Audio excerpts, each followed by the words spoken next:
მოგესალმებით. თავიდან მე მინდა დავიწყო ახალი ინფორმაციით, რაც შეეხება ბიზნესთან ჩვენი შემდგომი ურთიერთობის ყველაზე საჭიროებო საკითხებს. მოგეხსენებათ, რომ ეხლა მხოლოდ შეზღუდული რაოდენობით ნებადართული საქმიანობები გვაქვს ჩვენ აქტიური საქართველოში, სხვა ბიზნესები დროებით შეჩერებულია მათი საქმიანობა მანამ სანამ არ დავწუნდებით, რომ ასრულებენ უსაფრთხოების წესებს და ჯანდაცვის გაიდლაინებს. ძალიან ოპერატიულად პარასკევს ჩვენ მოვახერხეთ და განვათავსეთ სპეციალური სხვადასხვა ბიზნეს სექტორზე მორგებული აპლიკაციები ეკონომიკის სამინისტროს საიტზე, ასევე ჩვენი კოლეგებიც ჩართულები არიან სოფლის მეურნეობის სამინისტრო, ქალაქ თბილისის მერია და ადგილობრივი მუნიციპალიტეტები. ძალიან აქტიურობს, რა თქმა უნდა, ბიზნესი, იმიტომ რომ დროულად უნდათ რომ დაუბრუნდნენ მუშაობის ჩვეულ რიტმს, მერწმუნეთ რომ ჩვენც იგივე გვინდა.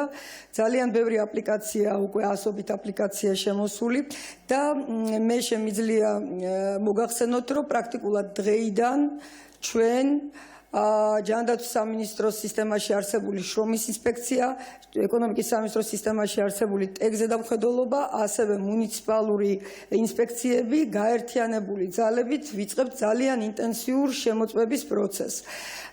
ვამოწმებთ თუ როგორ სრულდება ან შესრულდება სამედიცინო სექტორის რეკომენდაციები, რაც შეეხება დასაქმებულების უსაფრთხოებას.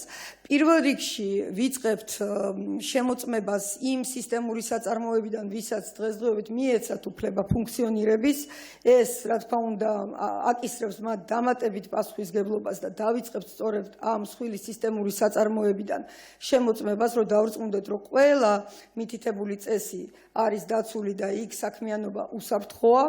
ჩვენი ეს დიდი პროცესი შემოწმების ძალიან ინტენსიურად წარიმართება და ჩვენ ვარაუდობთ, რომ გაერთიანებული ძალებით ყველანი დღეში შევძლებთ 50-მდე სხვადასხვა საწარმოს და ბიზნეს შემოწმებას, იმიტომ რომ ძალიან მნიშვნელოვანია, რომ ეს პროცესი შეუფერხებლად წარიმართოს.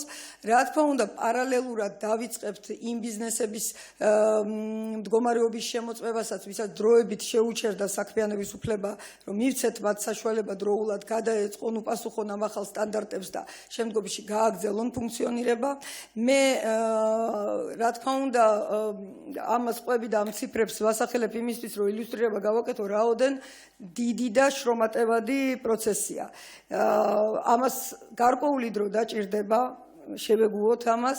ასევე დრო სჭირდება თვითონ კომპანიებს და ბიზნესებს იმისთვის, რომ ნამდვილად სიღრმისეულად გადაეწყონ უსაფრთხო ბიზნესის საქმიანობის წესებზე.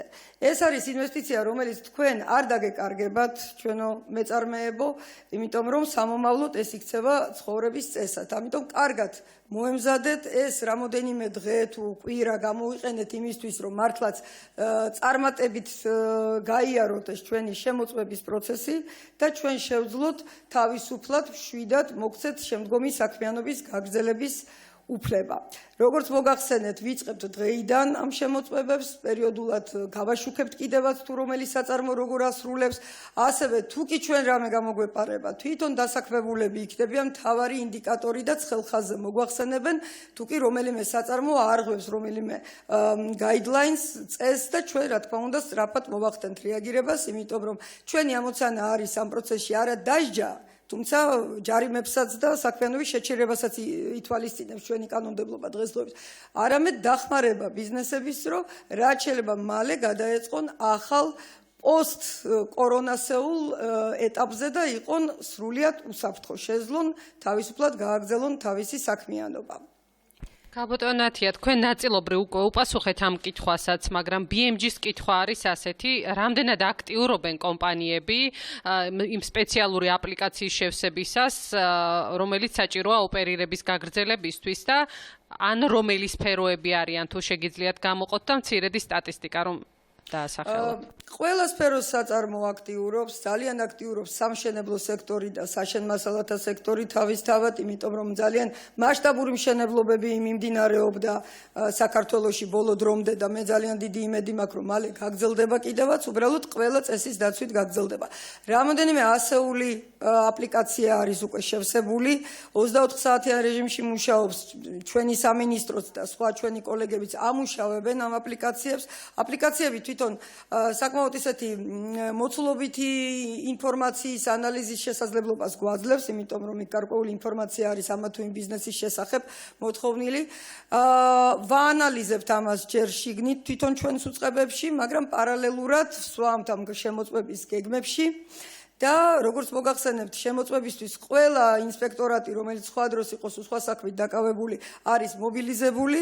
ყველა ჩვენი შემოწმების რესურსი არის ამისთვის, ასე ვთქვათ, მომართული.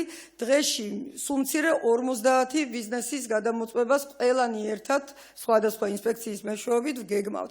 ისევ და ისევ, მიზანი არის არა ვინმეს დასჯა, არამედ ახალი კულტურის დანერგვა და დახმარება ბიზნესების, რომ მალე ამოქმედნენ, მაგრამ აბსოლუტურად სხვა უსაფრთხო რეჟიმში.